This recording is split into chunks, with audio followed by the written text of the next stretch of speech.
నమస్కారం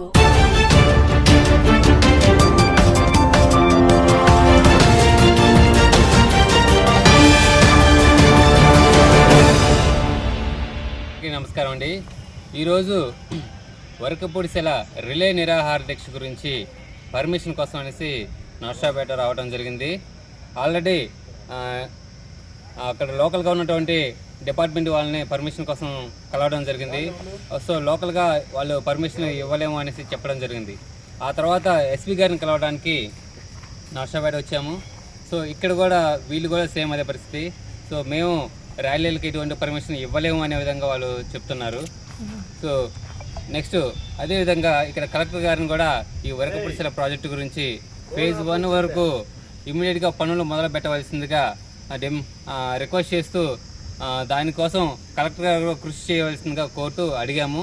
అదేవిధంగా మరొక రిక్వెస్ట్ కూడా చేయడం జరిగింది కలెక్టర్ గారిని. సో ఈ వెల్దుర్తి మండలంలో ఎక్కువ రైతుల ఆత్మహత్యలు జరుగుతున్నాయి. రాష్ట్రం మొత్తం మీద కూడా చూసినట్లయితే ఈ కూటమి ప్రభుత్వం అధికారంలోకి వచ్చిన తర్వాత కూడా రాష్ట్రం మొత్తం మీద 151 మంది రైతులు చనిపోతే ఒక్క వెల్దుర్తి మండలంలోనే 9 మంది రైతులు చనిపోయారు. ఒకసారి చూడండి, అంటే రాష్ట్రం మొత్తం 175 నియోజకవర్గాల్లో 151 మంది రైతులు అంటే ఒక నియోజకవర్గానికి ఒక రైతు కూడా చనిపోలేదు. సో ఒక రైతు అనుకుంటే ఒక్క వెల్దుర్తి ఒక మాచర్ల నియోజకవర్గంలో ఒక మండలంలోనే 9 మంది రైతులు చనిపోయారంటే ఎంత సీరియస్ ఇష్యూ. సో కాబట్టి ఈ రైతులు ఇక నుంచి ఏ రైతు కూడా రైతులు ఆత్మహత్య చేసుకొని చనిపోవద్దు. సో వాళ్ళకి ధైర్యం ఇవ్వమని కలెక్టర్ గారిని కోరడం జరిగింది. సో ప్రాజెక్టు త్వరగా మొదలు పెడతారు, సో మొదలు పెట్టేందుకు నేను కూడా కృషి చేస్తాను అని రైతులకు ధైర్యం ఇవ్వమని కలెక్టర్ గారిని ఈ సందర్భంగా కోరడం జరిగింది. అప్పుడు మీ ఎమ్మెల్యే గారు ప్రాజెక్ట్ పూర్తి చేస్తామని చెప్పారు, సీఎం గారు కూడా చెప్పారు, విజిట్ కూడా చేశారు కదా. అవునండి. ఇప్పుడు మీ మెయిన్ సమస్య ఏంది? ఇప్పుడు పనులు స్టార్ట్ కాలేదని. అవునండి, కాకపోవడానికి ప్రధాన సమస్య అండి. గతంలో అసలుకి వరకపూడిసెలకి ఫేజ్ 1, ఫేజ్ 2 2 ఫేజ్ల కింద చేశారు. ఫేజ్ 1 కింద 24,900 ఎకరాలకి అన్ని పర్మిషన్లు వచ్చాయి. సో దానికి ఇంకా పక్క రాష్ట్రాలు కానీ సెంట్రల్ గవర్నమెంట్ నుంచి పర్యావరణ అనుమతులు కానీ ఏమీ అవసరం లేదు. ఇంకా ఇమ్మీడియట్ వర్క్ స్టార్ట్ చేయాల్సింది. సో అలాంటి ప్రాజెక్టుని ఎమ్మెల్యే గారు, ఎంపీ గారు ఇద్దరు కలిసి చేతులారా వరకపూడిసెల ప్రాజెక్టుని నాశనం చేశారు. ఎందుకు అంటున్నానంటే చూడండి, అన్ని పర్మిషన్స్ ఇంకా పనులు మొదలు పెట్టాల్సిన దాన్ని వాళ్ళు ఏం చేశారు, ఒక ప్రాజెక్టు ఒక ఫేజ్ కదా 2 ఫేజ్లు కలిపి చేస్తామనేసి 2 ఫేజ్లు కలిపి చేశారు.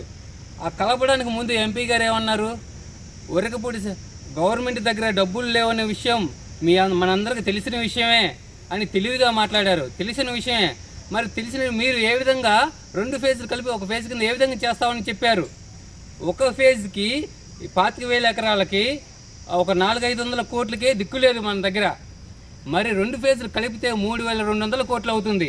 మరి ఎక్కడి నుంచి తీసుకొస్తామని ఏ విధంగా మీరు కలిపి చేస్తారు? మళ్ళీ ఇప్పుడు పక్క స్టేట్ పర్మిషన్ అంటున్నారు, మళ్ళీ ఇటు వచ్చేసరికి సెంట్రల్ గవర్నమెంట్ నుంచి పర్మిషన్ అంటారు. ఈ పర్మిషన్లన్నీ తెచ్చి ఎప్పటికి చేస్తారు మీరు? ఇప్పుడు మీకేం కావాలి? మాకు ఫేజ్ 1 2019లో సీఎం గారు ఇచ్చినటువంటి జియో ప్రకారం, పాత జియో నెంబర్ 104 ప్రకారం ఫేజ్ 1లోని 24,900 ఎకరాలకి అన్ని పర్మిషన్లు వచ్చాయి. ఈవెన్ టెండర్లు కూడా, మెగా ఇంజనీర్ కూడా టెండర్ కూడా అయిపోయింది. ఇంకా పనులు మొదలు పెట్టడమే ఆలస్యం. కాబట్టి గతంలో ఉన్న స్టేజ్ 1 వరకు 24,900 ఎకరాలకి ఇమ్మీడియట్గా మాకు పనులు మొదలు పెట్టాలని మేము డిమాండ్ చేస్తున్నాం. వచ్చి పల్నాడు జిల్లా ఎస్పీ గారిని, పల్నాడు జిల్లా కలెక్టర్ గారిని కలవటం జరిగింది. వరకపూడిసెల ప్రాజెక్టు పనులు త్వరగా పూర్తి చేయమని చెప్పి మేడం గారిని కోరటం జరిగింది. సీఎం గారిని కలిసి వినుకొండలో గతంలో అర్జీ ఇవ్వటం, కలవటం, మాట్లాడటం జరిగింది.